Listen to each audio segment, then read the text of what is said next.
Hariom Tat Sat. For a long time now, there has been a lot of talk about the feminine and how our oppressive patriarchal society has promoted a devaluation and suppression of the feminine.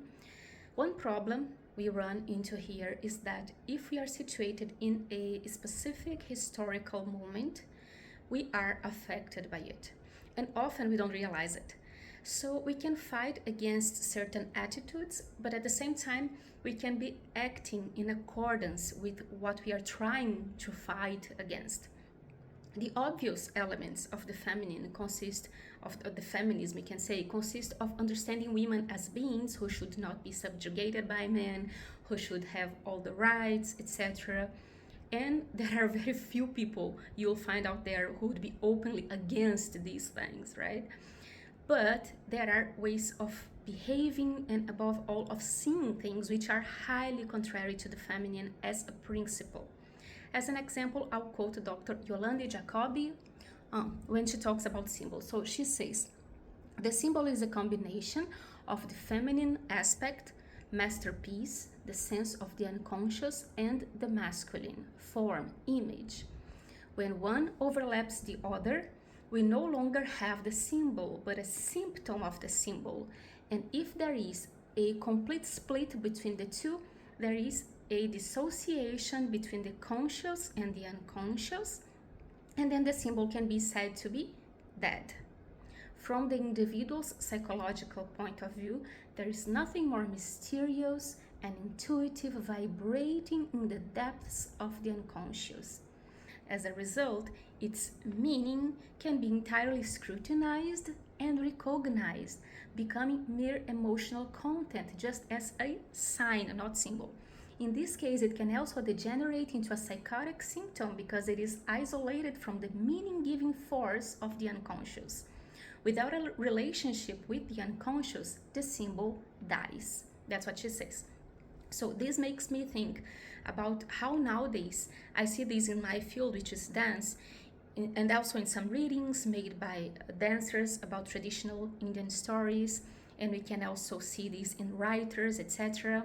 So how this type of reading these stories, in this sense that the text brings this masculine way, overlaps exactly when there is a shallow interpretation or an interpretation devoid of symbolic meaning, when trying to defend the feminine in these stories. So I'm going to give examples that perhaps not everyone knows, and then it's worth going back to these stories to find out.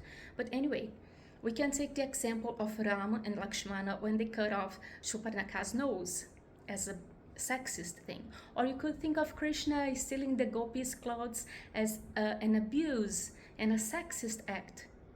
While you might think you are being feminist by making this reading, it is in fact a withdrawal from the primordial soul, unconscious feminine element. It is a masculine reading in the primal sense of masculine, and in this sense it's primarily sexist.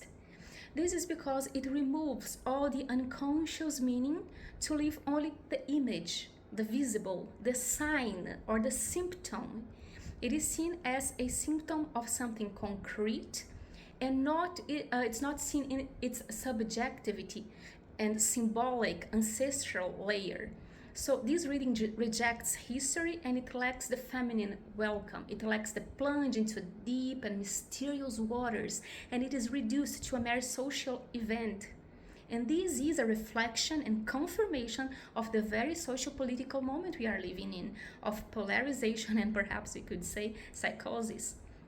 The symbol is a threat to this because it brings multiplicity of meanings and balances antagonists issues within itself, being the opposite of the polarization in which we may currently be falling without realizing it. So in our daily struggles and in defending our values, we must be careful not to end up doing exactly what we reprimand, and we must be careful not to contribute to the destruction of what we want to build.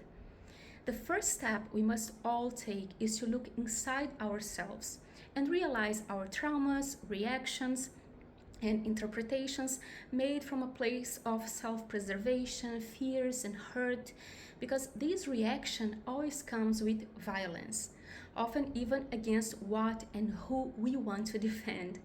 Without realizing it, we can collaborate with the tormentors we want to exterminate. So, a lot of internal work is needed, and sometimes a lot of silence too.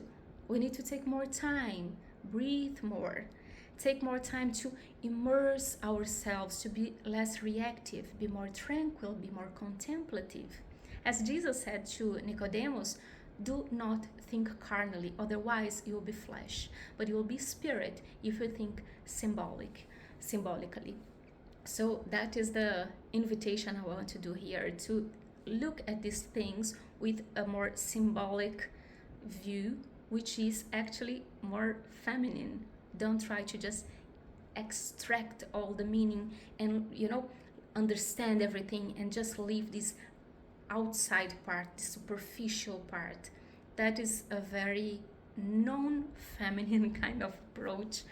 And I think we have to be more careful about these readings. We are talking about old stories. We can say mythological in a sense, not in the sense that they are not real, but well, it's in the Jungian way of understanding what is mythological.